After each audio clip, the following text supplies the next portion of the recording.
قد افلح المؤمنون الذين هم في صلاتهم خاشعون والذين هم عن اللغو معرضون والذين هم للزكاة فاعلون والذين هم لفروجهم حافظون إلا على أزواجهم أو ما ملكت أيمانهم فإنهم غير ملومين فمن ابتغى وراء ذلك فأولئك هم العادون والذين هم لأماناتهم وعهدهم راعون والذين هم على صلواتهم يحافظون أولئك هم الوارثون الذين يرثون الفردوس هم فيها خالدون۔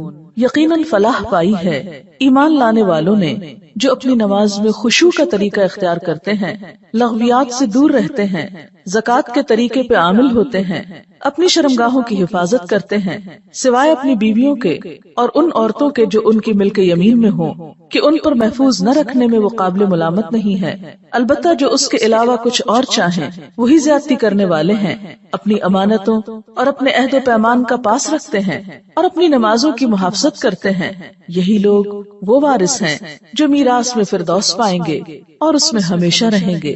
سورۃ المؤمنون کی 11 آیات آپ کے سامنے پڑھی گئی ہیں اور ان کا ترجمہ۔ آج ہم اس سورت کی ابتدائی آیات پر بات کریں گے اور ہمارا آج کا موضوع ہوگا نماز میں خشوع کیسے پیدا کیا جائے۔ عموماً لوگ شکایت کرتے ہیں یا پریشان ہوتے ہیں کہ ہم نماز تو پڑھ لیتے ہیں لیکن ہماری نمازوں میں خشوع نہیں آتا، یا نماز پڑھ کر سکون نہیں ملتا، یا نماز پڑھتے ہوئے دلوں میں بہت وسوسے آتے ہیں۔ تو آئیے دیکھتے ہیں کہ ان آیات کی روح سے ہم اپنی نمازوں کو کیسے بہتر بنا سکتے ہیں اور نماز میں خشوع پیدا کرنے کا طریقہ کیا ہو سکتا ہے۔ الذین ھم فی صلاتہم خاشعون، وہ لوگ کامیاب ہیں جو اپنی نمازوں میں خشوع رکھتے ہیں، خشوع اختیار کرتے ہیں۔ خشوع کا لفظ خ شین عین سے ہے جس کا معنی ہے سکون۔ ایسی نماز جس میں سکون ہو، دل کے اندر بھی اور ظاہری حرکات میں بھی، یعنی دل میں اللہ کا خوف ہو، اللہ ہی کی محبت ہو، اللہ کی طرف دھیان ہو، اور دل کے اندر یہ احساسات اتنے گہرے ہوں کہ انسان کے ظاہری رویے میں بھی نظر آ رہے ہوں، اس کے اعضاء پر بھی ان کا اثر ہو۔ پھر خشوع کا معنی کسی کے آگے جھک جانا، دب جانا، عاجزی اور انکساری کا اظہار کرنا بھی کیا گیا ہے۔ تو گویا خشوع کا لفظ آتے ہی دل میں پہلا خیال کیا آنا چاہیے؟ سکون، ٹھہراؤ، ریلیکس، عاجزی، جھکاؤ۔ اسی لیے ہم دیکھتے ہیں کہ حضرت مجاہد کہتے ہیں کہ نظر اور آواز کو پست رکھنے کا نام خشوع ہے۔ حضرت علی رضی اللہ تعالیٰ عنہ فرماتے ہیں کہ دائیں بائیں التفات یعنی گوشہ چشم سے دیکھنے سے بچنا خشوع ہے، یعنی نماز میں کھڑے ہو کر دائیں بائیں نہیں دیکھنا، ادھر ادھر نہیں دیکھنا اور آنکھوں کے کناروں سے بھی نہیں دیکھنا۔ جو اس سے بچ جائے گویا وہ خشوع کی حالت میں ہے۔ حضرت عطا فرماتے ہیں کہ بدن کے کسی حصے سے نہ کھیلنا خشوع ہے، یعنی نماز میں بے وجہ کھجانا یا کپڑے ٹھیک کرنا، ہلنا جلنا، آگے پیچھے ہونا، کبھی ٹانگ اٹھانا، کبھی انگلیاں مروڑنا، کبھی کچھ کرنا، کبھی ایک ٹانگ پہ بوجھ ڈال کے کھڑے ہو جانا، یہ سب چیزیں خشوع کے خلاف ہیں۔ حضرت ابو ذر رضی اللہ تعالی عنہ سے روایت ہے کہ رسول اللہ صلی اللہ علیہ وسلم نے فرمایا، اللہ تعالیٰ نماز کے وقت اپنے بندے کی طرف برابر متوجہ رہتا ہے جب تک وہ دوسری طرف التفات نہ کرے، یعنی بندہ جب رب کی طرف متوجہ رہتا ہے تو رب بھی بندے کی طرف متوجہ رہتا ہے۔ جب وہ دوسری طرف التفات کرتا ہے یعنی گوشہ چشم سے دیکھتا ہے تو اللہ تعالیٰ اس سے رخ پھیر لیتے ہیں، یعنی آپ کا دھیان اگر اللہ کی طرف رہا تو اللہ کی توجہ بھی آپ کی طرف، جو ہی آپ نے ادھر ادھر منہ کیا، توجہ کی، اللہ نے بھی اپنا رخ پھیر لیا۔ نبی کریم صلی اللہ علیہ وسلم نے حضرت انس کو حکم دیا کہ اپنی نگاہ اس جگہ رکھو جس جگہ سجدہ کرتے ہو، اور یہ کہ نماز میں دائیں بائیں التفات نہ کرو، یعنی نماز کا خشوع کیا ہے؟ نگاہیں سجدے کی جگہ ہوں۔ اگر آپ اس عمل میں کامیاب ہو جائیں تو یقین مانے آپ کی نماز میں خشوع آ جائے گا۔ بہت سے لوگ یہ سمجھتے ہیں کہ شاید آنکھیں بند کر کے نماز پڑھنے سے زیادہ خشوع آتا ہے، جو کہ غلط فہمی ہے۔ ایسا کرنا پسندیدہ بھی نہیں، لگتا بہت آسان ہے کہ کچھ چیز نظر نہ آئے تو ہمارا دھیان زیادہ اللہ کی طرف ہو جائے گا. لیکن آج آپ نماز میں تجربہ کر کے دیکھیں، جو لوگ آنکھیں بند کر کے پڑھتے ہیں وہ آنکھیں کھول کر سجدے کی جگہ دیکھنا شروع کریں. اس میں یہ ہوتا ہے نا کہ جب ہم بچپن سے ایک طریقے پہ نماز پڑھ رہے ہیں، کبھی کسی نے ہمیں ٹوکا نہیں، کیونکہ ہم سب سے زیادہ مائنڈ اس وقت کرتے ہیں جب کوئی ہماری نماز کی اصلاح کرنا چاہے. عام طور پر اگر آپ لوگوں کو کسی بھی چیز سے روکیں تو وہ اتنا نہیں برا مناتے، لیکن اگر نماز کے بارے میں تھوڑی سی بات بھی کر دے ہائپر سینسٹیو ہوتے، غصہ کرتے ہیں. کیوں کہا؟ اگر مثلا کسی نے اگر دوپٹہ باریک لیا نماز میں تو اسے روکا جائے کہ نہیں یہ ٹھیک نہیں، یا اگر ٹخنے ننگے ہو رہے ہیں اور بتایا گیا، یا یہ کہ نماز کا طریقہ درست نہیں، اگر اس میں کسی نے تھوڑی سی بھی مداخلت کر دی تو ناقابل برداشت. تم ہوتے کون ہو مجھے کچھ کہنے والے؟ اس لیے عموماً لوگ اپنی عزت بچانے کو دوسروں کو چھوڑ دیتے ہیں. ٹھیک ہے جو چاہیں کریں، پھر کیا ہو سکتا ہے جب کسی کو خود پرواہ نہیں، جب کوئی خود اپنی اصلاح نہیں چاہتا تو آپ کیا کر سکتے ہیں کسی. اور بعض اوقات انڈائریکٹلی 20 بار سمجھانے کے باوجود بھی لوگ اپنا طرز عمل نہیں بدلتے. تو یاد رکھیے کہ جب تک طریقہ درست نہیں ہوگا خشوع نہیں آئے گا. تو خشوع لانے کے لیے نمبر 1 کہ سنت کے مطابق نماز پڑھنے کی کوشش کریں، اور اس میں سجدے کی جگہ پہ دیکھنا شروع کریں. نماز میں حرکت کم کریں. عموماً تو مجھے ٹیلی ویژن دیکھنے کا کبھی نہ موقع ملا ہے نہ موقع ہوتا ہے. تو اس رمضان میں جہاں ہم ٹھہرے ہوئے تھے تو وہاں پر ٹیلی ویژن تھے، تو رات کو حرم کی تراویح آتی تھی، تو مجھے بہت ہوتا تھا کہ اتنا قریب ہے ہم اور وہاں شریک نہیں ہو سکتے. تو میں اہتمام کے ساتھ تھوڑی دیر لگا کے دیکھتی تھی کہ اچھا آج کون سی آیات آ رہی ہیں، آج کیا ہو رہا ہے. تو اس میں میں نے خصوصی طور پہ غور کیا کہ جو امام ہوتے تھے ایسے لگتا تھا کہ پتھر کے بت ہیں جو ان کو بالکل کوئی حرکت نہیں. اور وہاں سے مجھے اپنی نماز کو چیک کرنے کا احساس ہوا کہ ایک جگہ پر نظر ہے. ہمارا حال کیا تھا، کبھی آنکھیں بند کر لیتے اوپر سر کر رہے اور ادھر کر رہے اور نیچے کر لیتے ہیں، کبھی آنکھیں کھول لیتے ہیں ادھر ادھر. تھوڑا کیا خاک خشوع آئے گا؟ اگر آپ کسی کو خشوع کے ساتھ نماز پڑھتے دیکھیں تو آپ دیکھیں گے آپ کی نماز میں بھی آئے گی، یا آپ کے پاس اگر کوئی کھڑا ہو تو اس سے بھی آپ کو فائدہ ہوگا. لیکن اگر آپ واقعی چاہتے ہیں، کیونکہ اس تدبیر نے مجھے بہت زیادہ فائدہ دیا، آنکھیں بند نہیں کرنی، آنکھیں کھلی رکھنی، لیکن مسلسل سجدے ہی کی جگہ پہ دیکھنا ہے، ادھر ادھر نہیں دیکھنا، اور کم سے کم حرکت، ہلنا نہیں ہے. یہ 2 کام آپ کر لیں تو اندر بھی ٹھہراؤ آئے گا. اسی لیے خشوع کا معنی سب سے پہلے میں نے آپ کو سکون والا بتایا، سکون. اور جو اس طرح نماز پڑھے اس کی نماز کے بعد بھی اس کو ایک خاص سکون نصیب ہوگا. ہم نماز پڑھ کے بے چین اٹھتے ہیں بعض اوقات، کیا پڑھا، کبھی رونے بھی بیٹھ جاتے ہیں، کوئی فائدہ نہیں. یہ رونے دھونے سے کوئی زیادہ فائدہ نہیں، یہ ایک لیم ایکسکیوز ہوتا ہے، رو کے اپنے آپ کو ہم خوش کر لیتے ہیں. ہم رو لیے بس ندامت کے آنسوں نے سب غلطی دھو دی. ٹھیک ہے اس سے دھل جاتی ہے غلطی، لیکن غلطی کی جب تک اصلاح نہ ہو تو محض رونا فائدہ نہیں دیتا، یا محض ندامت فائدہ نہیں دیتی. اس لیے 2 چیزوں پہ خصوصی توجہ کرنی ہے اگر چاہتے ہیں خشوع آئے. تو یہاں پر اللہ تعالیٰ فرماتے ہیں کہ صرف نماز پڑھنا ہی کافی نہیں، بلکہ نماز میں خشوع ضروری ہے. کس کے لیے؟ کامیابی کے لیے. اسی لیے آپ دیکھیے کہ ایسی جگہ پر نماز پڑھنے کو کہا گیا ہے جہاں زیادہ آس پاس موومنٹ نہ ہو. مردوں کے لیے تو بہت ہی اچھا چانس ہوتا ہے کہ مسجد میں چلے جائیں، مسجد میں سبھی نماز پڑھیں، کچھ اور تو وہاں ہو نہیں رہا ہوگا، تو اس میں خشوع پیدا ہونے کا ایک قدرتی ماحول ہوتا ہے. لیکن عورتوں کے لیے کیا پسندیدہ ہے؟ جیسے حدیث میں آتا ہے کہ گھر کے اندر والے حصے میں، یعنی جتنا عام ایکٹیویٹی والے حصے کو چھوڑ کر آپ الگ تھلگ ہو کر نماز پڑھیں اتنا ہی اچھا، کیونکہ اس سے کوئی بیرونی جو انٹرفیرنس ہے یا ڈسٹریکشن کے اسباب ہے وہ نہیں رہیں گے، تو آپ کے لیے آسانی ہو جائے گی. تو جب ہم سکون کے فارمولے پہ عمل کریں گے تو لازمی طور پر پھر ہم نماز میں کچھ اور چیزوں کا بھی خیال رکھیں گے جو عموماً دیکھا گیا ہے کہ لوگ ان کا خیال نہیں رکھتے. تو کن چیزوں سے پھر بچنا ہے؟ مثلا نمبر 1 ہلنا نہیں، نمبر 2 مختلف سمتوں میں جھکنا نہیں. کیسے؟ یعنی کہ کبھی دائیں ٹانگ پہ کھڑے ہو جائیں، کبھی بائیں ٹانگ پہ کھڑے ہو جائیں، یہ نہیں کرنا. ٹھیک ہے اگر شروع میں آپ کو بہت لمبی نماز کی عادت نہیں تو مختصر پڑھنا شروع کریں، لیکن ہلے بغیر. کپڑوں کو بار بار سمیٹے نہیں، نہ ان کو جھاڑیں. ایسا دوپٹہ یا ایسا لباس نہیں پہنے کہ جو بار بار گرے اور بار بار آپ اس کو سمیٹنے میں مصروف ہوں.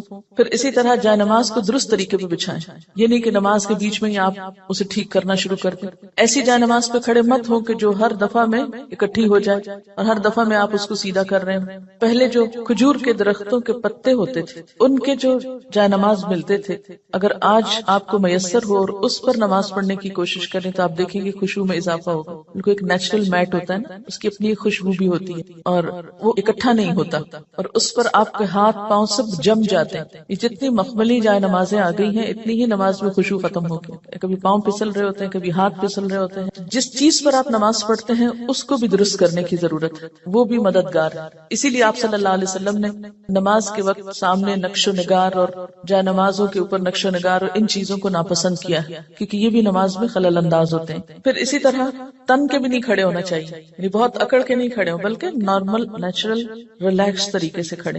بہت اونچی قرات نہ کریں، مثلاً اگر آپ تہجد میں یا نفل کسی میں ذرا سا زیادہ تلاوت کرنا چاہتے ہیں، بہت چیخ چلا کے نہیں کریں، یا کہیں آپ امامت کرا رہے ہیں تو اس صورت میں بھی قرات میں عاجزی ہونی چاہیے، کیونکہ وہ بھی خشوع میں اضافہ کرے گی۔ اسی طرح گا گا کر تلاوت کرنا یہ بھی درست نہیں، مصنوعی تکلف سے تلاوت کرنا۔ پھر اسی طرح نماز میں جمائیاں لینا اور لیتے چلے جانا نہیں، ان کو کنٹرول کریں۔ اسی طرح جلدی جلدی کرنا، کیونکہ خشوع کیا ہے؟ سکون، اور سکون میں کیا ہے کہ آپ جب قیام کریں تو ہلنا بند کر دیں، رکوع کریں تو اتنی دیر رکوع کریں کہ جسم ہلنا بند کر دے، رکوع سے جب اٹھیں تو کھڑے ہو کر دوبارہ اتنا کھڑے ہوں کم از کم کہ آپ کا جسم ہلنا بند کر دے۔ پھر جب آپ سجدے میں جائیں ٹک جائیں اور اس وقت سر اٹھائیں جب تسبیحات پوری ہو چکی ہوں اور ہلنا بھی ختم ہو چکا ہو۔ یہ نہیں کہ آپ ایک کانسٹنٹ موومنٹ میں کھڑے ہوئے تو رکوع میں ہلتے ہلتے پھر کھڑے ہو گئے، پھر سجدے میں ابھی ہلنا بند نہیں تو پھر کھڑے ہو گئے اور پھر واپس پلٹ گئے۔ یہ ماری ماری نماز جو ہے جلدی کی، اس سے قطعاً خشوع نہیں آتا۔ خشوع کے لیے آپ کو ٹھہر ٹھہر کر آہستہ نماز پڑھنی ہوگی۔ اسی طرح اگر کوئی چیز نماز میں اذیت دے رہی ہو تو اس کو ہٹانا ضروری ہے، کیونکہ بعض اوقات جب ہم کہتے ہیں نا سکون اور ٹھہر جانا، تو اس میں ہم ایسا ٹھہرتے ہیں کہ کوئی چیز اگر ہمیں اس میں پریشان کر رہی ہے، چبھ رہی ہے، یا کوئی خارش ہو گئی یا کچھ، تو ہم اس کی طرف بھی توجہ نہیں دیتے، نتیجہ کیا تو کچھ سمجھ نہیں آتا پڑھ کیا رہے۔ تو یہ ان نیچرل قسم کا سکون بھی طاری نہیں کرنا، اس میں کوشش کریں کہ کم سے کم موومنٹ سے اس سبب کو دور کر دیں۔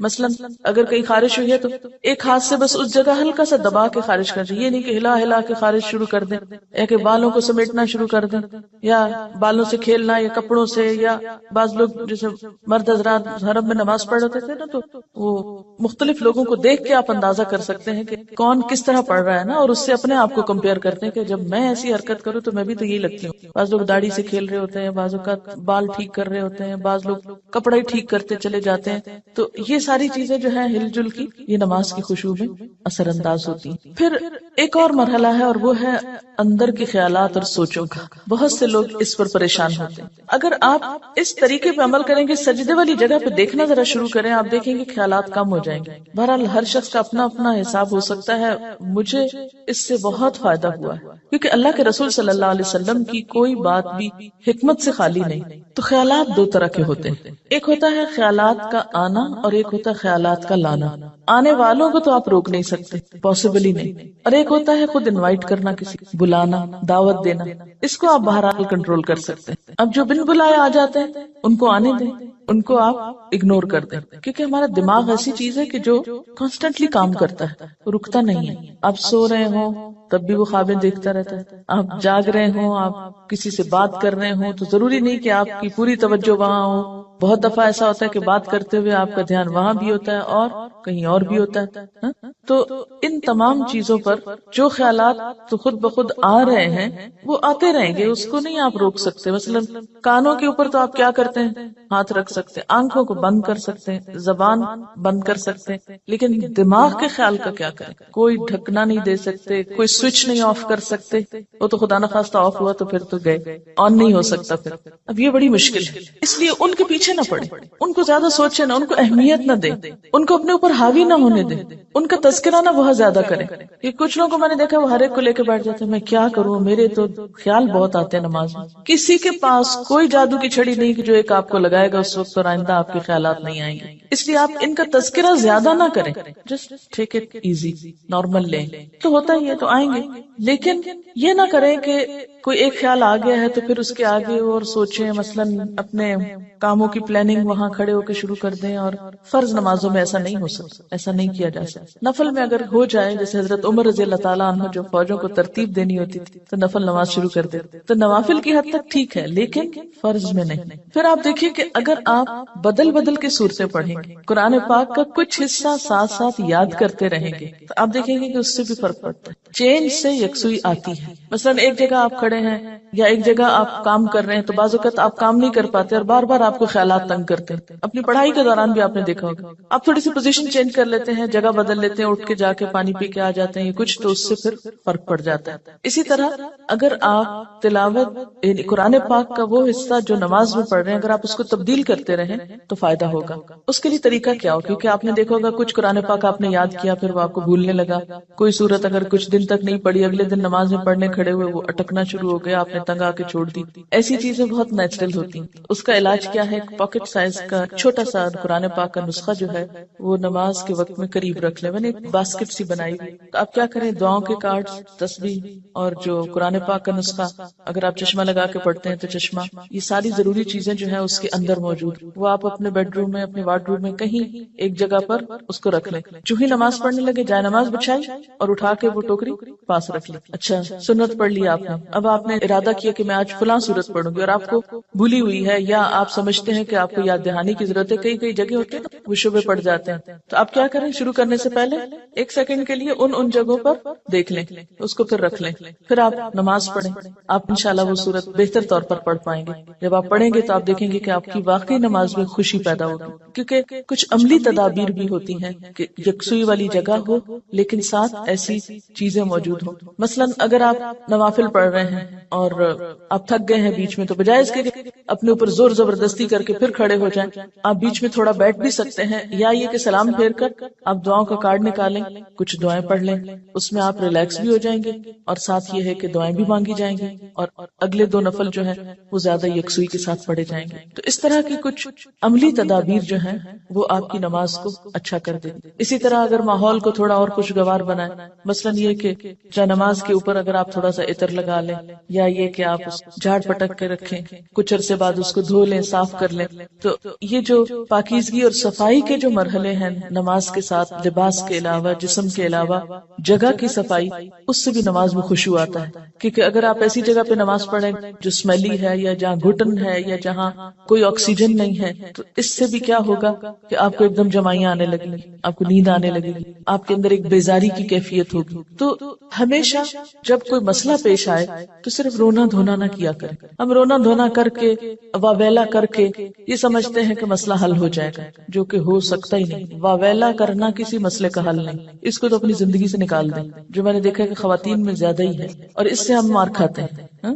یعنی کوئی مسئلہ پیش آیا, ہائے کیا کروں, ہائے کیوں ہو گیا ہے, یہ سب نکال دیں. مسئلہ پیش آنے پر, مسئلہ نماز میں خشوع نہیں, مسئلہ پیش آ جائے, مسئلہ پیش آنے پر مسئلے کو پہچانے, اس کے اسباب جانے, یعنی مسئلے کو آئیڈینٹیفائی کرے پہلے, یہ ہے مسئلہ, خشوع نہیں آ رہا, پہچانے وجوہات کیا ہیں, کیوں نہیں آ رہا. ایک وجہ کہ جگہ ٹھیک نہیں, دو وجہ کہ قرآن یاد نہیں, تین وجہ کہ آس پاس شور ہے, وغیرہ وغیرہ وجوہات معلوم کر لیں.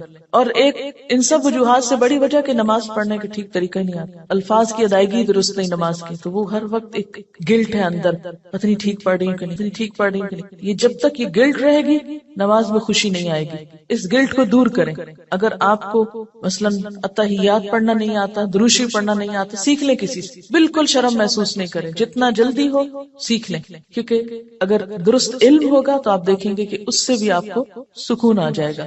سارے مسائل کی وجوہات جانیں اور پھر ایک ایک کر کے وجہ کو دور کرنے کی کوشش کریں. اگر آپ سمجھتے ہیں کہ وجہ دور آپ سے خود نہیں ہو رہی تو کسی سے مشورہ کر لیں, اس مسئلے کا حل کیا ہو سکتا ہے. لیکن مسئلے کو سب سے پہلے آپ خود پہچانیں. کبھی یہ نہ کہا کریں بار بار مجھے نہیں پتا کہ یہ کیوں ہے. نہیں, کیوں نہیں پتا, پتا ہونا چاہیے. اللہ نے آپ کو عقل دی, سمجھ دی, جاننے کی کوشش کریں, اور پھر اس کے بعد یہ ہے کہ اس کا حل کریں. اور اس معاملے میں بے صبری نہ کریں. بہت سے مسائل کے حل میں وقت لگتا ہے, اس وقت کو اویل کریں, اور صبر کے ساتھ آہستہ آہستہ آپ دیکھیں گے کہ انشاءاللہ وہ مسئلہ حل ہوتا جائے گا. اور سب سے بڑی بات یہ کہ پھر اللہ تعالیٰ سے خوب خوب دعا کریں کہ اللہ تعالیٰ تو میری نماز میں خشوع دے دے, مجھے نماز کا شوق دے دے, مجھے نماز کی محبت دے دے, نماز کو میری آنکھوں کی ٹھنڈک بنا دے. اس طرح کی جو بھی دعائیں آپ کے دل میں آئیں آپ دیکھیے کہ مانگنے کے لیے آپ کے اندر سے بات اٹھنی چاہیے نا. دعا کوئی مصنوعی چیز نہیں ہے کہ کوئی مانگ رہا تو آپ اس کو دیکھ کے آپ بھی شروع کر دیں. اس کی ضرورت آپ کو خود محسوس ہونی چاہیے کہ یہ چاہیے مجھ کو، یہ مانگنا ہے مجھے، اس کے بغیر میرا گزارا نہیں ہو رہا. تو جس طرح دنیا کی چیزوں کے لیے ہم تڑپ تڑپ کے مانگتے ہیں، اسی طرح دین کے لیے بھی، اپنی آخرت کے لیے بھی تڑپ تڑپ کے مانگنا سیکھیں. انشاءاللہ آپ دیکھیں گے کہ اللہ تعالیٰ کی رحمت بہت قریب ہے. پھر ایک اور بات یہ ہے کہ جہاں اٹکاؤ ہو وہاں صدقہ کریں. یعنی جو صدقہ ہے ہر رکاوٹ کو دور کرنے کا ذریعہ ہوتا ہے. اس سے آپ دیکھیں گے کہ گرہیں کھلیں گے. اور صدقے کے لیے بھی ضروری نہیں کہ کوئی بہت بڑی اسپیشل چیز آپ تیار کریں، جمعرات کا انتظار کریں اور پھر اس میں کھانا پکائیں اور پھر اس کو مخصوص لوگوں کو بلائیں اور کھلائیں، یا کوئی اور اس طرح کا مصنوعی کام کریں. اس کے لیے کیا ہے، فوری طور پر کسی کے ساتھ کوئی بھلائی کر لیں، اور کوئی نہیں تو جو سامنے سے آ رہا ہے اس کو دیکھ کے مسکرا لیں. اسی طرح آگے بڑھ کے سلام کریں. ان چھوٹی چھوٹی چیزوں میں دوسروں کی مدد جو ہے یہ سب صدقے کے کام ہیں. اور ساتھ یہ ہے کہ پھر اللہ کے راستے میں مال خرچ کرنا، اپنی پسندیدہ چیز دوسرے کو دے دینا، اسی طرح کی چھوٹی چھوٹی چیزیں. تو آپ دیکھیں گے کہ وہ اندر کی گرہیں کھلیں گی نا تو باہر کی خود بخود کھلنے لگیں گی اور آپ ریلیکس ہو جائیں. اور اس خشوع کے ساتھ نماز جو ہے کامیابی کا ذریعہ ہے. اگرچہ مکمل کامیابی آخرت میں ہوگی، لیکن دنیا میں بھی آپ دیکھیں گے کہ آپ کو ہر مشکل کا حل، جیسے نبی صلی اللہ علیہ وسلم کا طریقہ تھا، کیا تھا کہ جب بھی آپ کو کوئی مشکل معاملہ پیش آتا فوراً نماز پڑھتے. وہ نماز پھر ایک بوجھ نہیں رہے گا. بخاری اور مسلم میں ہے، حضور صلی اللہ علیہ وسلم سے پوچھا گیا کہ سب سے زیادہ محبوب عمل اللہ کے نزدیک کیا ہے؟ آپ نے فرمایا نماز کو وقت پر ادا کرنا. پوچھا گیا پھر؟ فرمایا ماں باپ سے اچھا سلوک کرنا. پوچھا گیا پھر؟ فرمایا اللہ کی راہ میں جہاد کرنا. جہاد کرنا اگرچہ ضروری ہے لیکن وہ بعد میں ہے، پہلے اپنی نمازیں درست کر اور وقت پہ پڑھیں. اور یہ جو وقت پہ پڑھنا ہے نا، اگر اس کی عادت ہو جائے تو آپ دیکھیں گے کہ آپ کے وقت میں برکت ہو جائے گی. ہوتا کیا ہے، نماز کا وقت ہو گیا، ہم ٹال رہے ہیں، نہ تو جو کام کر رہے ہیں وہ صحیح ہو رہا ہے ٹالنے کی وجہ سے، اور نہ نماز ہماری ٹھیک ہوگی پھر، کیونکہ جو نماز دیر سے پڑھی جائے گی اس میں خشوع ہو ہی نہیں سکتا. اگر آپ فجر کے آخری ٹائم پہ اٹھیں کیسے خشوع آئے گا؟ ٹینشن تو یہی رہے گی کہ سورج نہ نکل آئے یا نکل نہ چکا ہو. کوئی بھی نماز جو تاخیر سے پڑھیں گے، آپ وقت گزار کے پڑھیں گے، وہ خشوع سے خالی ہو جائے گی، خود بخود آٹومیٹیکلی پھیکی ہو جائے گی. اس لیے کوشش کریں، یعنی اگر آپ خشوع لانا چاہتے ہیں تو پہلی کوشش کہاں سے شروع ہو کہ وقت پر اور اول وقت میں. حضرت ابو درداء سے روایت ہے کہ رسول اللہ صلی اللہ علیہ وسلم نے فرمایا سب سے پہلی چیز جو امت سے اٹھ جائے گی یعنی سلب ہو جائے گی وہ خشوع ہے، یہاں تک کہ قوم میں کوئی خاشع نظر نہ آئے گا. بہت سے لوگ نماز پڑھیں گے مگر کوئی خاشع نظر نہ آئے گا. حدیث میں آتا ہے ایک مرتبہ نبی صلی اللہ علیہ وسلم نے ایک شخص کو دیکھا کہ نماز پڑھ رہا ہے، ساتھ ساتھ داڑھی کے بالوں سے کھیلتا جا رہا ہے. اس پر آپ نے فرمایا لو خشع قلبہ خشعت جوارحہ، اگر اس کے دل میں خشوع ہوتا تو اس کے جسم پہ بھی خشوع طاری ہو جاتا. ظاہری خشوع جب آتا ہے جب دل میں خشوع، دل اللہ کے آگے جھکا ہوا. اور اگر دل دنیا کی یادوں میں اور دنیا کے قصوں میں مشغول ہو تو پھر خشوع نہیں آ سکتا. خشوع کا لفظ بولتے ہی آپ کے ذہن میں کیا چیز آتی ہے؟ سکون، عاجزی. ایک لفظ میں ہو تو سکون اور دوسرے میں ساتھ ہی عاجزی بھی. سورۃ الانبیاء میں پیغمبروں کی صفات میں اللہ تعالیٰ فرماتے ہیں وَكَانُوا لَنَا خَاشِعِينَ، یہ سارے پیغمبر ہمارے لیے خشوع کرنے والے تھے. تو اس سے کیا پتا چلتا ہے کہ خاشع ہونا جو ہے، عاجز ہونا اور اللہ کے سامنے عاجزی اختیار کرنا، یہ پیغمبروں کی صفات میں سے رہا ہے. سورۃ انبیاء کی آیت 90. اور اس میں بھی آپ دیکھیے کہ انہم کانوا یسارعون فی الخیرات ویدعوننا رغبا ورہبا وکانوا لنا خاشعین، کہ وہ بھلائیوں میں بہت جلدی کرتے تھے، یسارعون فی الخیرات، اور ویدعوننا رغبا ورہبا، رغبت کے ساتھ اور خوف کے ساتھ ہمیں پکارتے. حالانکہ وہ پیغمبر تھے پھر بھی محض رغبت نہیں تھی، خوف بھی ساتھ تھا. وَكَانُوا لَنَا خَاشِعِينَ، اور وہ ہمارے آگے جھکے ہوئے تھے.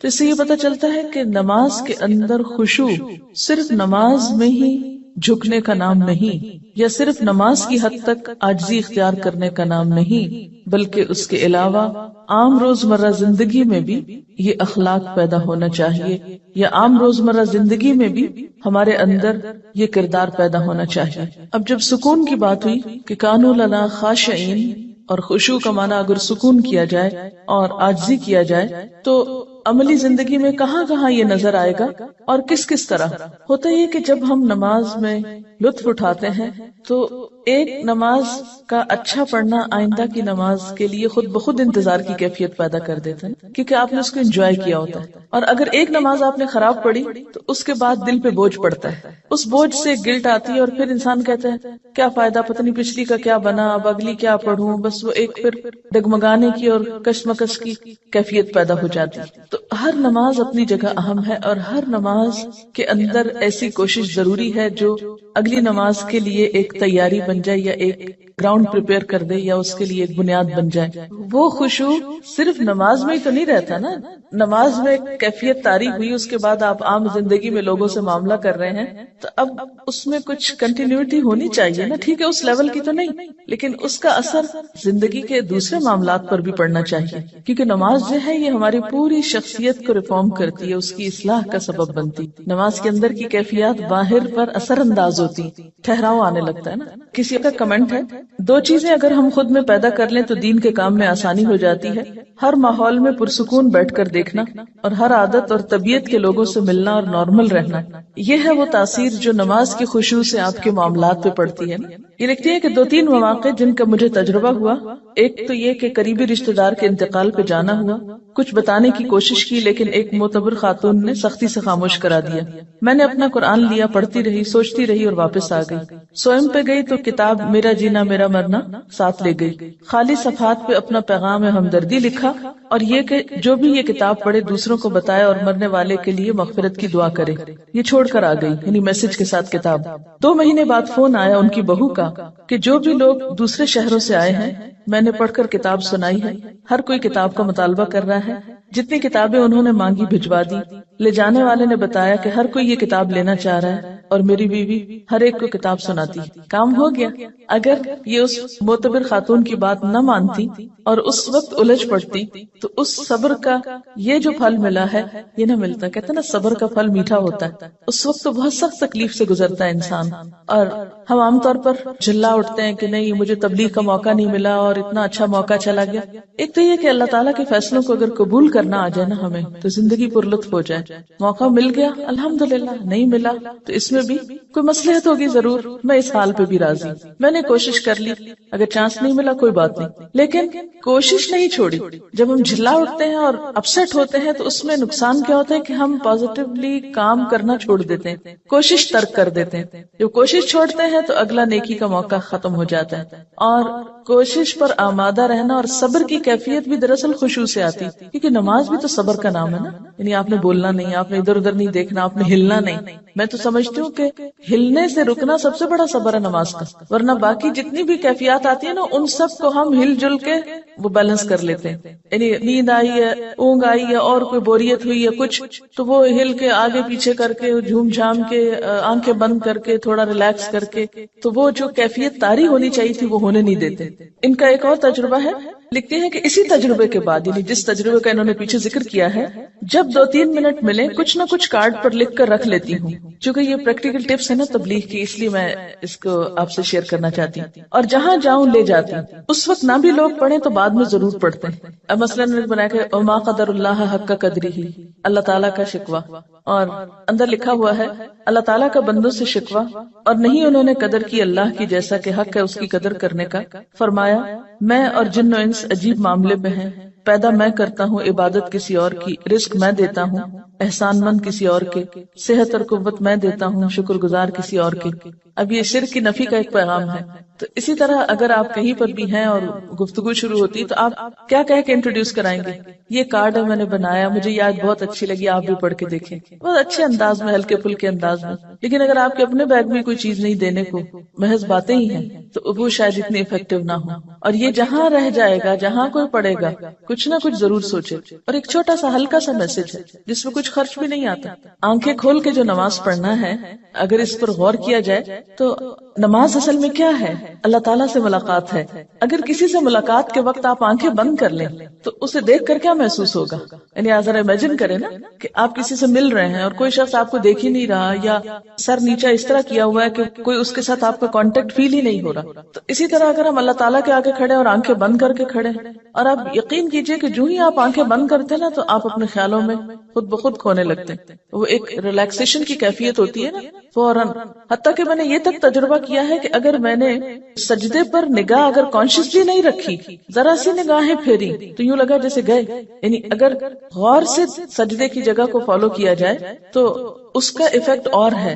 اور اگر ذرا سی بھی نگاہیں جیسے ہوتی ہے نا کہ فوکس نہیں رہتی اور آپ ادھر ادھر ذرا سے ان کو ڈھیلا کر دیتے ہیں تو اس سے بھی ایک دم یوں لگتا ہے شیطان نے اچک کے لے لیا اپنا حصہ, فوراً خیال بھٹکنے لگتا ہے. یعنی آنکھیں بند کر کے اگر آپ اپنی پوزیشن پہ بھی غور کریں, ابھی تجربہ کر کے دیکھ لیں تو آپ دیکھیں گے کہ آپ اپنے بارے میں بھی لاسٹ ہو جائیں گے کہ آپ کی پوزیشن کیا ہے. تو کسی سے ملاقات کے وقت آنکھیں بند کر لینا یہ ملاقات کے ادب کے خلاف ہے.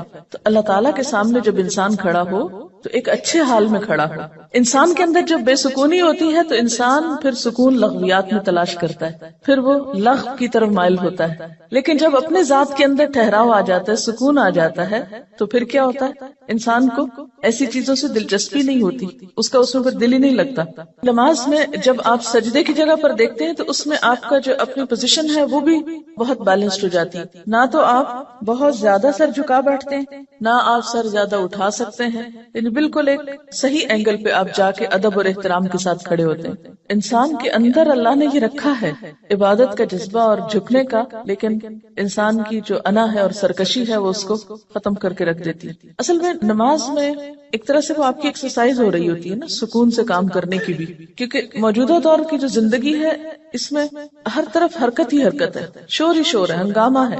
آج کے دور کی زندگی ایک فاسٹ لائف ہے نا, ایک ہنگامہ خیز زندگی. اس میں شعوری سکون حاصل کرنے کے یا شعوری سکون کی کیفیت طاری کرنے کے موقع بہت کم آتے ہیں. ایک ہوتا ہے نا کہ نیچرلی آپ کو ایک انوائرنمنٹ مل جائے پیسفل. نماز بھی آپ پڑھتے ہیں تو آپ کو محنت لگتی ہے سکون طاری کرنے کی, اپنے اندر ایک خاموشی اور ایک ٹھہراؤ پیدا کرنے کی. تو جب نماز کے اندر آپ کنسنٹریشن اختیار کرتے ہیں یا کنسنٹریشن لانے کی پریکٹس کرتے ہیں تو اس سے آپ کی زندگی میں جو دوسرے کام ہیں ان میں بھی آپ کو کنسنٹریٹ کرنے کا بہتر موقع ملتا ہے. یعنی ایک کنسنٹریشن ایکسرسائز بھی ہے یہ. بہت سے طالب علم کیا یہ سوال نہیں کرتے کہ ہم پڑھتے ہیں لیکن ہمارے خیالات ہی ادھر ادھر بھٹکتے رہتے ہیں, اس لیے کہ ہمیں بچپن سے ایسی کوئی ایکسرسائز کرائی ہی نہیں گئی. بچوں کو جب ہم نماز شروع کراتے ہیں تو ہم صرف اس پہ ہی خوش ہو جاتے ہیں کہ وہ 2-4 سجدے ڈالنے لگ گئے ہیں, یہ نہیں کوشش کرتے کہ ان کو اس طرح سکھائیں. اگر آپ سب اپنے اپنے گھر میں یا آس پاس جو بھی ہو بچوں کو نماز پڑھتا دیکھ کے صرف پیار سے تھوڑی سی بات کریں کہ نماز میں آپ نے صرف اس جگہ دیکھنا ہے. میرے خیال ہے کہ بچوں کے اندر بھی جو ہائپر ایکٹیویٹی ہے, ہر وقت اچھل کود ہنگامہ, اس کو بھی اس طرح کنٹرول کیا جا سکتا ہے کہ اگر دن میں 5 دفعہ وہ ٹک کے ایک جگہ چاہے چند لمحوں کے لیے ہی وہ دیکھیں ایک خاص مرکز پر. آپ کو پتا کہ ہپنوٹائز کرنے کا طریقہ کیا ہوتا ہے, ایک نقطے پہ دکھاتے ہیں نا, ایک نقطے پہ کہتے ہیں کہ دیکھتے جاؤ دیکھتے جاؤ دیکھتے. یہ جو ہائپر ایکٹیویٹی یا بے چینی کا جو ہے یہ پورے دنیا اس کا شکار ہو رہی ہے, اور پاکستانی قوم کو بھی اگر آپ دیکھیں اوور آل تو ہم ایون کلاس میں اکثر دیکھتی ہوں تو میں کہتی ہوں نا کہ آپ اسٹل ہو جائیں تھوڑے تاکہ آپ پڑھ سکیں. تو جاپان میں بچوں کے اوپر وہ کہتے تھے کہ ان کی جو ینگ جنریشن ہے وہ بہت امپلسو ہے اور ایک دم یعنی فوراً ریئیکشن کرتی ہے, تو وہ یہ سوچ رہے تھے کہ وہ ان کو کس طریقے سے سیلف کنٹرول کرنا سکھائیں. اور اس میں انہوں نے آف کورس کچھ ریسرچز کر کے کہا تھا کہ اگر یہ صبح میں کوئی ردم والی چیز بآواز بلند پڑے اور نیچر کے زیادہ قریب جائیں.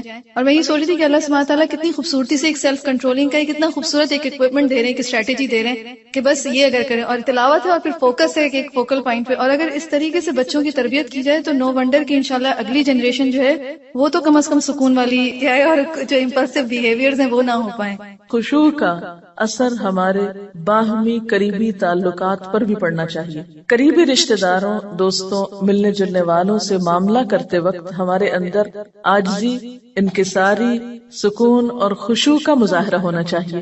جب انسان قرآن پڑھنے لگتا ہے یا دین کی طرف آتا ہے تو لازمی طور پر دل میں ہلچل پیدا ہوتی. جیسے پانی کے اندر آپ ایک پتھر پھینکتے ہیں تو اس سے ایک شور اٹھتا ہے, پھر آہستہ آہستہ وہ پتھر نیچے اترتا ہے, تہ میں جا کے بیٹھتا ہے, پھر وہ جم جاتا ہے وہاں, پھر اس پر کائی آنے لگتی ہے, پھر اگر کوئی اس پہ پاؤں رکھے وہ تو پھسل سکتا ہے لیکن وہ اپنی جگہ سے نہیں ہلتا. تو بالکل اسی طرح ہمارے اندر بھی ایک ایسا سکون اور ایک ایسی کیفیت آنی چاہیے کہ ہم کسی کی بات کے جواب میں کسی کے ساتھ معاملہ کرتے وقت ایسا نیگیٹو ریئیکشن شو نہ کریں کہ دین کی ایک بدترین مثال پیش کریں. ایمان کے لطف اور حلاوت محسوس ہوتی ہے نا ان آیات کو پڑھ کر. یعنی اس خشوع کا اثر زندگی پر پڑنا چاہیے نا. نماز میں کیا ہوتا ہے؟ دل میں اللہ کی یاد ہے، زبان پہ اللہ کا ذکر ہے اور ایک ٹھہراؤ ہے.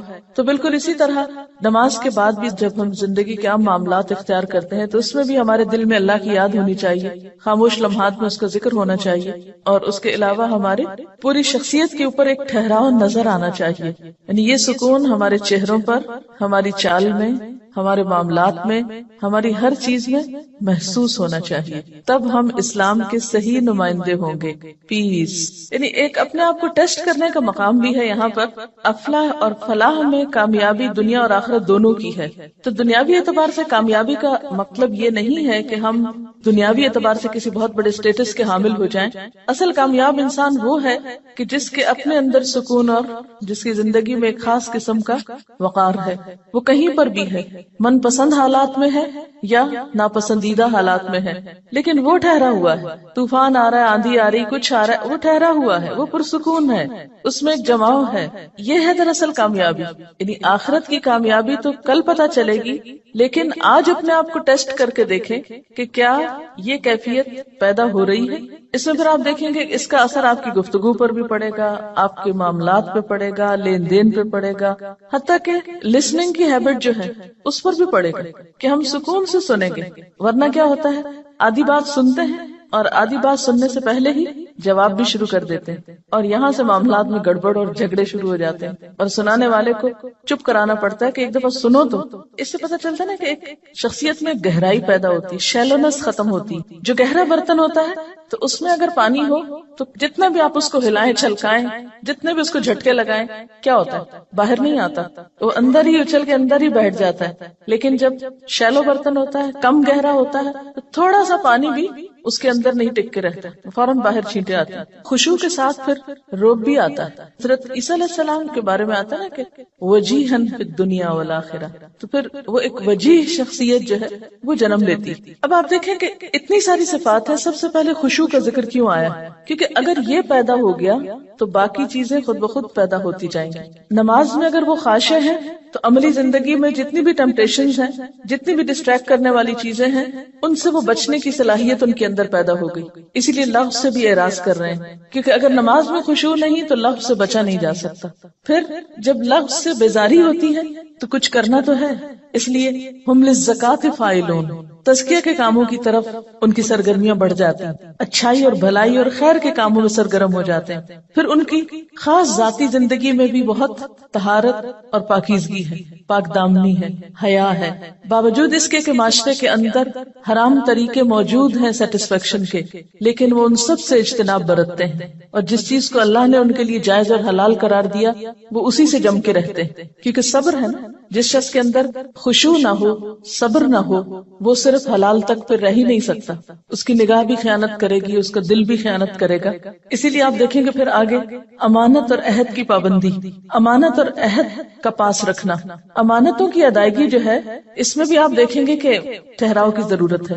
مثلا امانت میں خیانت جو ہے وہ صرف مال کی نہیں بلکہ مثلا نگاہ کی خیانت. اگر آپ کے اپنے دل میں ایک چین ہے، ایک سکون ہے، تو آپ ادھر ادھر نگاہیں نہیں اٹھائیں گے، حرام چیز کی طرف آپ نگاہ نہیں لے جائیں گے.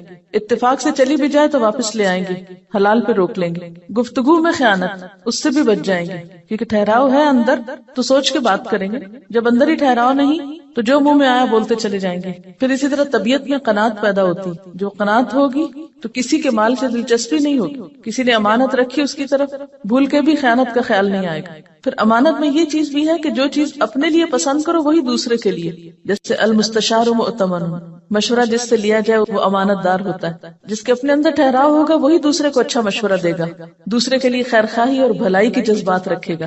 الدین والنصیحہ، دین سراسر خیرخواہی کا نام. اور اگر آپ کے اپنے اندر وہ سکون نہیں، وہ سوچنے سمجھنے کی صلاحیت نہیں، تو دوسروں کے معاملے میں آپ کے فیصلے بے صبری پر مبنی ہوں گے، جس کی وجہ سے آپ بار بار خیانت کا مرتکب ہو سکتے ہیں. پھر اسی طرح اپنی ڈیوٹیز کو پورا کرنا، یہ بھی ایک ٹھہراؤ والا شخص ہی کر سکتا ہے، ورنہ اپنی ذمہ داریوں کے اندر بھی خیر خواہی نہیں ہو سکتی. عہد کی پابندی بھی وہی کر سکتا ہے جس کے اندر ایک ٹھہراؤ ہو، جو رک کے سوچ سکے. عام طور پر عہد کی پابندی کیوں نہیں ہو پاتی؟ کیونکہ ہم بھولتے رہتے ہیں ہر وقت. یہ بہت زیادہ بھولنے کے سلسلے بھی ٹھیک ہے، حافظے کی خرابی ایک الگ چیز ہے، ایج فیکٹر الگ چیز ہے، بیماری الگ چیز ہے، لیکن ایک عام نارمل انسان ہر عہد کر کے کیوں بھول جائے؟ اس لیے کہ وہ فوکسڈ نہیں ہے، وہ اپنے کاموں میں، اپنی زندگی میں آرگنائزڈ نہیں ہے. اور پھر اینڈ دوبارہ اسی پر کہ والذین هم علی صلواتہم یحافظون، پیچھے صلاتہم آیا، یہاں صلوات جمع کا صیغہ ہے، ساری نمازوں کی حفاظت کرتے ہیں. یعنی صرف خشوع پر ہی فوکس نہیں بلکہ نماز سے متعلق جتنی بھی چیزیں ہیں ان سب کے بارے میں کانشیس ہوتے ہیں. جیسے زندگی میں بھی مقصد ہے اور مقصد پر نظر رکھنا اور گول کو سامنے رکھنا، جیسے نشانہ جس کو بولتے ہیں نا، ٹارگٹ، تو وہ بھی آپ کا صحیح جب لگتا ہے جب آپ فوکسڈ ہوتے ہیں نا. تو یوں محسوس ہوتا ہے کہ نماز کا یہ خشوع ہمیں زندگی میں بامقصد ہونے میں بھی مددگار ہوتا ہے کہ ہم جس مقصد کے لیے جی رہے ہیں وہ کسی وقت بھی نظروں سے اوجھل نہ ہو. میں سوچتی تھی کبھی کہ کیوں 5 نمازیں فرض ہیں، یعنی جتنی شدت نماز کے معاملے میں برتی گئی ہے دین میں، اتنی کسی اور چیز کے بارے میں نہیں. اس سے پتہ چلتا ہے کہ اگر نماز گئی تو دین کا ستون گرا، دین گیا. وہ دین جو آپ کی حفاظت کے لیے ہے، آپ کو پروٹیکٹ کرنے کے لیے ہے، اس کا سرا آپ کے ہاتھ سے چھوٹا. اسی لیے کہا گیا نا کہ جو نماز جان بوجھ کے چھوڑ دے گویا اس نے کفر کیا. تو دنیا کا بھی خسارہ ہو گیا، آخرت کا بھی ہو گیا. یعنی مجموعی طور پر یہ ساری کیفیت ایک نفس مطمئنہ کو جنم دیتی، کیونکہ نماز گناہوں کی بخشش کا ذریعہ بھی ہے نا. بعض اوقات آپ بھول چوک کے غلطی کر جاتے ہیں، یہ انسان ہونے کے ناطے آپ سے بھول چوک ہو جاتی، اس کا بھی ضمیر پہ ایک بوجھ پڑتا ہے. پھر آپ نماز میں آ جاتے ہیں، پھر روتے دھوتے ہیں، پھر معافی مانگتے ہیں، پھر مدد مانگتے ہیں. وَاسْتَعِينُوا بِالصَّبْرِ وَالصَّلَاةِ، اللہ سے مدد مانگتے ہیں. جب وہ مدد آتی ہے تو پھر آپ دوبارہ اپنی اس اصل پوزیشن پہ آ جاتے ہیں. اور اس طرح زندگی میں وہ ایک کھینچا تانی کا جو امتحان ہے، کبھی ادھر کبھی ادھر، اس کو سنبھالتے سنبھالتے آپ دنیا سے رخصت ہوتے ہیں نفس مطمئنہ کی حالت میں. کہتے ہیں نا کہ ہر روز اپنا جائزہ لینا چاہیے. وہ جائزہ ہر روز صرف ایک دفعہ نہیں، دن میں کئی دفعہ لیا کرے کہ میرے دل کا حال کیا ہے. تکلیف آنے پر، خوشی ملنے پر، ہر حال میں پرکھتے رہا کریں دل کا حال کیا ہے. اب ذرا سا دوسری طرح سے بات کر لیتے ہیں. ایک طرف جہاد ہے اور دوسری طرف خشوع ہے. یہ دونوں ایک دوسرے کے اپوزٹ نہیں ہیں. خشوع کا یہ مطلب نہیں کہ آپ سست پڑ جائیں. خشوع ایکٹیو ہوں گے تو آپ کو خشوع نصیب ہوگا. کیا نماز میں ایک جگہ پر کنسنٹریٹ کرنا اور ہلنے سے پرہیز کرنا کیا بذات خود یہ ایک جہاد نہیں؟ جہاد ہے. پھر جہاد کا معنی کیا ہے؟ کانسٹنٹ اسٹرگل، اٹمو اسٹرگل. تو آپ کی کوششوں میں کنسسٹنسی، آپ کی کوششوں میں استقامت، استقرار کب آ سکتا ہے؟ جب آپ فوکسڈ ہوتے ہیں. اگر آپ کا ذہن ہی منتشر ہے، آپ کو کسی پل چین ہی نہیں، تو بڑے سے بڑا جہاد کریں آپ کیا کریں گے؟ کچھ بھی نہیں کر پائیں گے. حدیث میں کیا آتا ہے کہ سب سے پہلے جس چیز کو لوگ ضائع کریں گے یا جو چیز میری امت میں ضائع ہوگی وہ نماز ہے. یوں لگتا ہے نا کہ اصل چیز کی اسٹرنگ کٹ گئی تو ہر چیز بے ربط ہو گئی، بے موقع ہو گئی. جب نماز نہ رہی، نمازوں کو ضائع کیا گیا یا ان کی حفاظت نہیں کی گئی یا ان کے اندر خشوع نہیں رہا، تو نتیجہ کیا ہوا؟ یعنی افراد اور امت اپنے مقصد سے ہٹ گئے، انفوکسڈ ہو گئے. وہ چیز جو ان کی زندگی میں ایک روح پیدا کرنے والی تھی، جس کی وجہ سے وہ جہاد یا کوشش کی روح زندہ تھی، ختم ہو گئی. کسی نے پھر قبلہ دولت کو بنا لیا، کسی نے ملک فتح کرنے کو، کسی نے کوئی اور جنگ لڑنے کو. تو جب اللہ کی یاد ہی نہ رہی، باقی وہی سامنے نہ رہا، تو پھر تو قبلے مختلف ہو گئے. پھر اختلافات اور جھگڑے اور فساد اور انا پرستی اور بہت سی چیزوں نے جنم لیا. جسے جہاد کا بھی پہلا سٹیپ یا پہلا درجہ اپنی ذات ہے. اور اپنی ذات کا جہاد کیا ہے؟ نفس امارہ کو کنٹرول کرنا.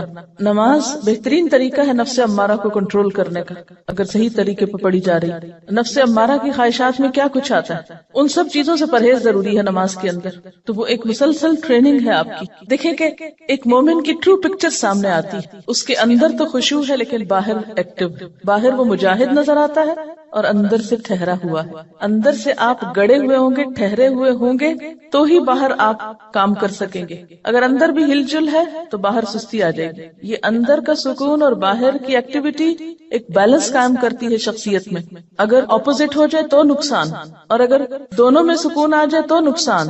یعنی ایک پرفیکٹ پرسنالٹی کیا ہے؟ اندر سکون ہے، باہر کام ہے، باہر ایکشن ہے. اگر باہر سکون آ جائے اور اندر بے چینی ہو، جو عام طور پر ڈپریشن میں ہوتا ہے کہ اندر آپ کھول رہے ہیں اور باہر سے بیکار بیٹھے ہیں یا گولیاں کھا کے سوئے ہوئے ہیں یا نم ہیں، تو وہ تو زندگی نہیں. یا اگر دونوں ہی ایکٹیو ہیں، اندر بھی ہلچل ہے باہر بھی ہلچل ہے، تو بھی آپ ایک متوازن پرسنالٹی نہیں ہے. تو ساری آپشنز کو آپ دیکھیے. تو بہترین آپشن کیا ہے؟ اندر خشوع اور باہر کام. کسی نے لکھ کے بھیجا ہے سورۃ المؤمنون میں خاشعین کی ایک ٹپ میں آپ نے بتایا تھا کہ سجدے والی جگہ پر کنسنٹریٹ کرنا تھا. یہ سن کر میں نے اپنی زندگی اور نماز میں اس کو اپلائی کیا اور بہت فائدہ ہوا. یہی بات ایک دفعہ میں نے ایک میگ میں پڑھی تھی کہ زمین کو یا ایک ہی جگہ پر کنٹینیوسلی دیکھنے سے، اسپیشلی زمین کو دیکھنے سے، ہمارے خیالات اس میں ایبزارب ہوتے ہیں، کیونکہ کھلی آنکھوں سے آنے والے خیالات ذہن میں ریز کی شکل میں ایبزارب ہوتے ہیں، اور بند آنکھوں میں وہی خیالات امیجنیشن کی شکل اختیار کر لیتے ہیں.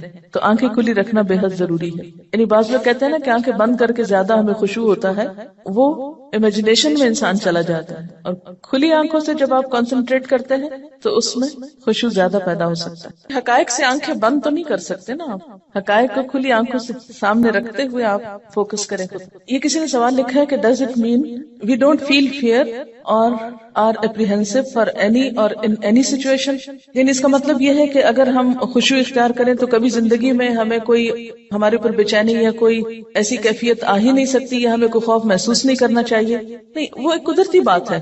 کوئی بھی آپ ناپسندیدہ چیز سنیں گے، کوئی بھی آپ خوف دلانے والی، بے چین کرنے والی خبر سنیں گے تو کیفیت تو آئے گی. کہ اس کا علاج کیا بتایا گیا؟ یعنی یہ نہیں کہا کہ یہ کیفیات آئیں گی نہیں، کہ یو ڈونٹ فیل فیئر، خوف ہوگا، آپ کے تفکرات ہوں گے، آپ کی وریز ہوں گی، لیکن جو ہی کچھ ایسی کیفیت آنے لگے اور ابھی فرض نماز کا وقت دور ہو تو ان بٹوین کیا کرو؟ پھر مصلی پہ آ جاؤ، پھر فوکس ہو جاؤ، پھر اس سے مانگو، ٹھہراؤ آنے لگے گا. نبی صلی اللہ علیہ وسلم کا طریقہ کیا تھا کہ جب کوئی پریشانی کی بات آتی فوراً نماز کی طرف رجوع کرتے، اور پھر نماز کا اگر انسان حق ادا کرے تو خود بخود وہ چیزیں جو ہیں دوبارہ آپ کو اصل پر لے آئیں گی. اور اس میں ایک چیز یہ بھی ہے نا کہ خوف کی جو کیفیت ہے یا کسی بھی فکر اور پریشانی کی، وہ باہر سے زیادہ آپ کے اپنے اندر جس لیول کا وزن آپ اس کا محسوس کرتے ہیں وہ زیادہ امپورٹنٹ ہے. تو نماز آپ کے اندر ایسی اسٹرینتھ لے آتی ہے کہ وہ چیز ہوتی تو ہے لیکن اس کا پریشر یا اس کا جو وزن ہے آپ اپنے اوپر کم محسوس کرتے ہیں، یا اس سے اچھی طرح آپ ڈیل کر سکتے ہیں، یا اچھی طرح اس کو فیس کر سکتے ہیں، یا اس سے نبٹ سکتے ہیں، پھر وہ آپ کے اوپر حاوی نہیں رہتی. کسی لکھا ہے کہ بہت سے لوگ اندھیرے میں نماز پڑھتے ہیں کہ خشوع زیادہ ہوتا ہے. بالکل اندھیرے میں نماز پڑھنا بھی منع ہے، پتہ آپ کو؟ بالکل اندھیرے میں رسول اللہ صلی اللہ علیہ وسلم نے 3 اوقات میں نماز پڑھنے اور مردوں کو دفن کرنے سے منع فرمایا. نمبر 1 طلوع آفتاب کے وقت حتیٰ کہ بلند ہو جائے. نمبر 2 جب سورج دوپہر کے وقت عین سر پر ہو حتیٰ کہ ڈھل جائے. اور نمبر 3 غروب آفتاب کے وقت حتیٰ کہ غروب ہو جائے. یعنی جن اوقات میں نماز پڑھنا منع ہے انہی میں دفنانا بھی. ابن عمر رضی اللہ عنہ سے روایت ہے کہ نماز جنازہ نماز فجر اور نماز عصر کے بعد ادا کی جا سکتی ہے. یعنی فجر کی نماز پڑھ کے ساتھ ہی جنازہ پڑھا جا سکتا ہے، حرم میں عام طور پہ ایسے ہوتا ہے. اسی طرح عصر کی نماز کے بعد بعض اوقات جنازہ پڑھا جاتا ہے. عام نماز بنا ہے لیکن جنازے کی نماز پڑھی جا سکتی ہے. قبر گہری کھودیں، اسے ہموار اور صاف رکھیں. میت کو پاؤں کی طرف سے قبر میں داخل کریں. میت کو قبر میں رکھتے ہوئے یہ دعا پڑھیں: بسم اللہ وعلی ملت رسول اللہ صلی اللہ علیہ وسلم. اللہ کے نام سے اور رسول اللہ صلی اللہ علیہ وسلم کے مذہب اور طریقے پر اسے دفن کرتے ہیں. سعد بن ابی وقاص رضی اللہ عنہ نے وصیت کی کہ میرے لیے لحد بنانا. لحد کیا ہوتا ہے؟ بغلی قبر. اور اس پر کچی اینٹیں لگانا جیسے کہ رسول اللہ صلی اللہ علیہ وسلم کے لیے کیا گیا تھا. آپ صلی اللہ علیہ وسلم کی قبر اونٹ کی کوہان جیسی تھی. پھر قبر پر مٹی ڈال کر سب لوگ میت کے لیے بخشش اور ثابت قدمی کی دعا مانگے. جنازہ کے بعد قبرستان سے نکل کر دعا کرنا رسول اللہ صلی اللہ علیہ وسلم سے ثابت نہیں. قبروں کو پختہ بنانے کی ممانعت. قبروں کو اونچا کرنا، پختہ بنانا، ان پر گنبد اور قبے بنانا حرام ہے. جابر رضی اللہ عنہ کہتے ہیں کہ رسول اللہ صلی اللہ علیہ وسلم نے پختہ قبریں اور ان پر عمارت وغیرہ بنانے سے منع کیا. نیز آپ نے قبر پر بیٹھنے اور ان کی طرف منہ کر کے نماز پڑھنے سے بھی منع فرمایا ہے. چاہے کوئی شخص مجاور بن کے بیٹھے یا چلہ کشی کے لیے، سب ناجائز ہے. رسول اللہ صلی اللہ علیہ وسلم نے قبروں پر لکھنے سے بھی منع فرمایا. حضرت علی بیان کرتے ہیں کہ مجھے رسول اللہ صلی اللہ علیہ وسلم نے حکم دیا کہ میں ہر تصویر مٹا دوں اور ہر اونچی قبر برابر کر دوں۔ ام حبیبہ اور ام سلمہ نے رسول اللہ صلی اللہ علیہ وسلم سے ایک گرجے کا ذکر کیا کہ اس میں تصویریں لگی تھی، یعنی حبشہ کے علاقے میں جب یہ ہجرت کر کے گئی ہیں، کیونکہ عرب میں تو گرجا نہیں تھا۔ آپ نے فرمایا جب ان لوگوں کا کوئی نیک شخص مر جاتا تو وہ اس کی قبر پر مسجد بناتے اور وہاں تصویریں بناتے۔ قیامت کے دن یہ لوگ اللہ کے سامنے بدترین مخلوق ہوں گے۔ رسول اللہ صلی اللہ علیہ وسلم نے آخری بیماری مرض الموت میں فرمایا، اللہ تعالیٰ یہود و نصارہ پر لعنت کرے جنہوں نے اپنے پیغمبروں کی قبروں کو مسجدیں بنا لیا۔ حضرت عائشہ نے فرمایا اگر اس بات کا ڈر نہ ہوتا کہ لوگ آپ کی قبر کو مسجد بنا لیں گے تو آپ کی قبر کھلی جگہ میں ہوتی، یعنی اس ریسٹرکٹڈ ایریا میں نہیں۔ اور یاد رکھیے کہ یہ جو قبر کے ساتھ مسجد نبی ہے یہ قبر کی وجہ سے نہیں بنائے گی، مسجد پہلے تھی اور قبر قریب بنائے گی اور پھر وسعت کی وجہ سے وہ ایک طرح سے جیسے مسجد کے اندر شامل ہوگی، حالانکہ اب بھی وہ ایک طرح سے الگ ہے، ایک کارنر پر ہے، بیچ میں نہیں آئی، ساری ایکسٹینشن پیچھے کی طرف ہوئی، آگے نہیں ہوئی۔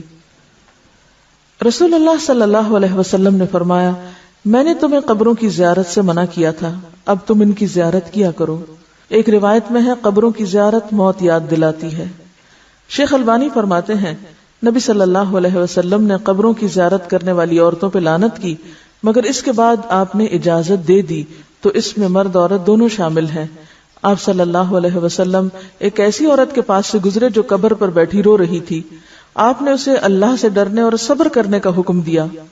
اگر عورتوں کا قبرستان جانا ناجائز ہوتا تو آپ اس کو قبرستان آنے سے بھی منع کرتے، صرف رونے سے نہیں بلکہ وہاں بیٹھنے سے یا آنے سے بھی۔ حضرت عائشہ اپنے بھائی عبد الرحمن کی قبر کی زیارت کو گئی، ان سے کہا گیا کیا نبی صلی اللہ علیہ وسلم نے عورتوں کو اس سے منع نہیں کیا؟ تو حضرت عائشہ نے فرمایا پہلے منع کیا تھا پھر اجازت دے دی تھی۔ حضرت عائشہ فرماتی ہیں میں نے نبی صلی اللہ علیہ وسلم سے پوچھا جب میں قبرستان میں جاؤں تو کون سی دعا پڑھوں، اور آپ نے دعا سکھائی۔ تو اس سے کیا پتہ چلتا ہے کہ عورت جا سکتی ہے لیکن کثرت سے جانا منع ہے، ورنہ تو آپ کہتے کہ تم نے جانا ہی کیا ہے وہاں تو کیوں یہ دعا سیکھتی ہوں۔ حضرت ابو ہریرہ سے روایت ہے کہ رسول اللہ صلی اللہ علیہ وسلم نے کثرت سے قبروں کی زیارت کرنے والی عورتوں پہ لعنت فرمائی ہے۔ اس سے پتہ چلتا ہے کہ بکثرت زیارت منع ہے مگر کبھی کبھار جانے کی رخصت موجود ہے۔ وجہ کیا ہے؟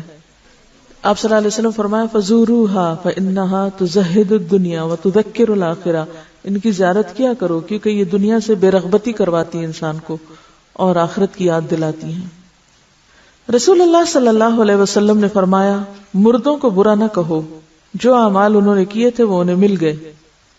ہم لوگ اس ادب اور اخلاق سے بھی عاری ہیں، وہیں بیٹھے بیٹھے شروع ہو جاتے ہیں کہ اس کا چہرہ ایسے لگ رہا ہے، اس کے ہونٹ ایسے ہیں تو اس کا ناک ایسا ہے تو اس کی رنگ ایسا ہو رہا ہے تو اس نے پتہ نہیں کون کون سا گناہ کیا ہوگا، حالانکہ بعض اوقات بعض بیماریاں ایسی ہوتی ہیں کہ جن کی وجہ سے اسکن کا رنگ تبدیل ہو جاتا ہے۔ اور ایک بات یاد رکھیے کہ جو شخص یہ کہتا ہے کہ لوگ ہلاک ہو گئے وہ سب سے زیادہ ہلاک ہونے والا ہے۔ کوئی حق نہیں کسی کو کہ کسی کے بارے میں کچھ طرح کمنٹ کرے، یعنی کسی کی تعریف اگر نہیں کر سکتے تو اس کی برائیوں پر بھی زبان نہ کھولو کیونکہ وہ اپنے انجام کو پہنچ گئے۔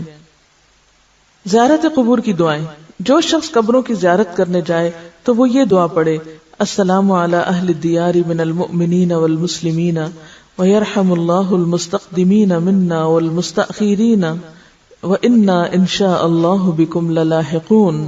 مومن اور مسلمان گھر والوں پر سلامتی ہو، ہم میں سے آگے جانے والوں اور پیچھے رہنے والوں پر اللہ تعالی رحم فرمائے، اور اگر اللہ نے چاہا تو ہم بھی عنقریب تم سے ملنے والے ہیں۔ مسلم ہی کی ایک روایت میں یہ الفاظ بھی ہیں اسأل اللہ لنا ولکم العافیہ، میں اللہ تعالیٰ سے اپنے اور تمہارے لیے عافیت کی دعا کرتا ہوں۔ آپ نے سوال یہ کیا تھا کہ اگر کوئی شخص کہیں فوت ہو جائے تو اس کو ٹرانسپورٹ کر کے دوسری جگہ لے جایا جا سکتا ہے؟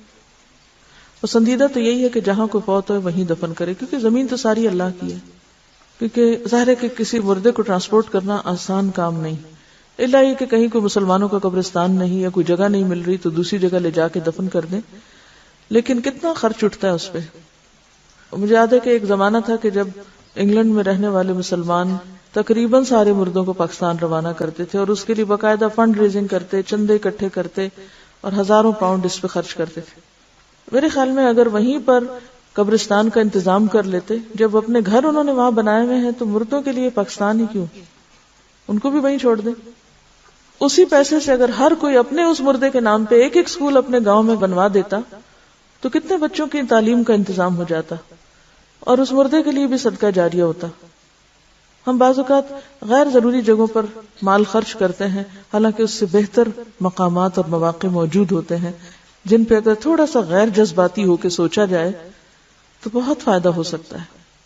جیسے اگر ایک مردے کے اوپر 1000 پاؤنڈ بھی خرچ آیا ہے، مجھے نہیں معلوم آج کل کتنا ٹکٹ ہے مردے کے لیے، کیونکہ وہ ایک سواری کا نہیں، ویسا 2 یا 3 کے برابر ٹکٹ ہوتا ہے. اس کو ویسے بھی وہ لگیج میں ڈال کے بھیجتے ہیں، اندر جہاز میں اوپر تھوڑی رکھتے ہیں. تو کرامت کے بھی خلاف بات بنتی ہے نا. ایک شخص جو فوت ہو چکا ہے، اب اس نے جانا زمین میں ہی ہے، وہاں اس زمین میں ڈالنے کے لیے کسی اور زمین میں آپ اس کو بھیج رہے ہیں، اور پھر اس سے حاصل کیا ہوگا؟ یعنی صرف دوسروں کی تسلی کے لیے، اور پھر اس پہ کتنے کتنے دن گھروں میں. وہ تو ایک خرچہ ہے نا کہ ٹکٹ آپ کو وہاں سے لینا پڑے گا. اس کے لیے 1000 پاؤنڈ اگر لگتا ہے تو آج کل 1000 پاؤنڈ جو ہے وہ تقریباً میرے خیال ہے لاکھ کے برابر ہی زیادہ ہے. میرے خیال ہے 1,14,000 یا 20 کچھ اس طرح بنے گا. اب اتنے پیسوں میں آپ کسی ایک گاؤں میں 2 کمروں کا اسکول بنا سکتے ہیں. اچھا، پھر انتظار میں جو وقت گزرتا ہے، 8 دن بعد میت آ رہی ہے، 8 دن گھر میں مجلس قائم ہے، سب لوگ کام کاج چھوڑ کے پتہ نہیں کہاں کہاں سے اکٹھے ہو رہے ہیں، اور پھر اس پر جو کھانے پینے کا خرچ چلتا ہے، لوگ قرضہ اٹھا اٹھا کے آنے والوں کی خاطرداری کر رہے ہوتے ہیں. وہ سارا اگر ملایا جائے تو اس سے کہیں بہتر کام ہو سکتے ہیں، اور جانے والے کے لیے دعا کر کے صبر کیا جائے، کیونکہ تھوڑے دن ہیں ہمارے بھی، وہیں جا بیٹھیں گے ہم بھی. تو جب ہمارے سامنے مقاصد واضح نہیں ہوتے تو پھر ہم اپنے جذبات، اپنی تسلی، اپنے سکون اور اپنی خواہش پوری کرنے کے لیے بلا ضرورت اس طرح کی تکلیف کرتے ہیں. اور جب نبی صلی اللہ علیہ وسلم کی واضح حدیث ہے کہ جلدی کرو، دیر نہ کرو، تو پھر کوئی جواز نہیں. دیکھیے، ایک شخص وہاں سے آئے گا، آ کے بس صرف شکل دیکھے گا اور روئے دھوئے گا اور خلاص. آپ پہلے اتنا عرصہ کہاں تھے؟ آپ کو اس وقت آنا چاہیے تھا جب وہ زندہ تھا. اب تو ایک رسم دنیا نبھانے آ رہے ہیں آپ. اور دوسری بات یہ ہے کہ مورچری میں رکھ دیتے ہیں. آپ کو کوئی مورچری دیکھنے کا اتفاق ہوا؟ میں نے دیکھی ہے. ایسے ہی جیسے فریزر ہوتے ہیں، کھلتے ہیں اور مردے اس طرح اندر رکھ دیے جاتے ہیں جیسے فریج میں آپ کو چیز رکھ رہے ہیں. آپ اپنے لیے پسند کریں گے کہ آپ کو مرنے کے بعد فریز کیا جائے اور آپ کو مرنے کے بعد اٹھا کے کبھی کہیں کبھی کہیں؟ اور بعض اوقات جب وہاں سے ٹرانسپورٹ کرتے ہیں تو آپ کو پتہ ہے کہ وہ سارا کچھ اندر سے نکال لیتے ہیں، سب آنتے وانتے ہر چیز، حتیٰ کہ بعض اوقات برین تک کو بھی. اور صرف وہ کھوکھلی سے وہ ایک چیز ہوتی ہے، ہڈیاں چند جو اتنی دور لائی جاتی ہیں. کس لیے؟ زمین کے کسی بھی حصے میں ہوں گے، اٹھا لیے جائیں گے واپس. ایسی چیزوں کو کٹ ڈاؤن کرنا چاہیے ہمیں، اور تھوڑا سا عقل سے کام لینا چاہیے، جذبات سے زیادہ.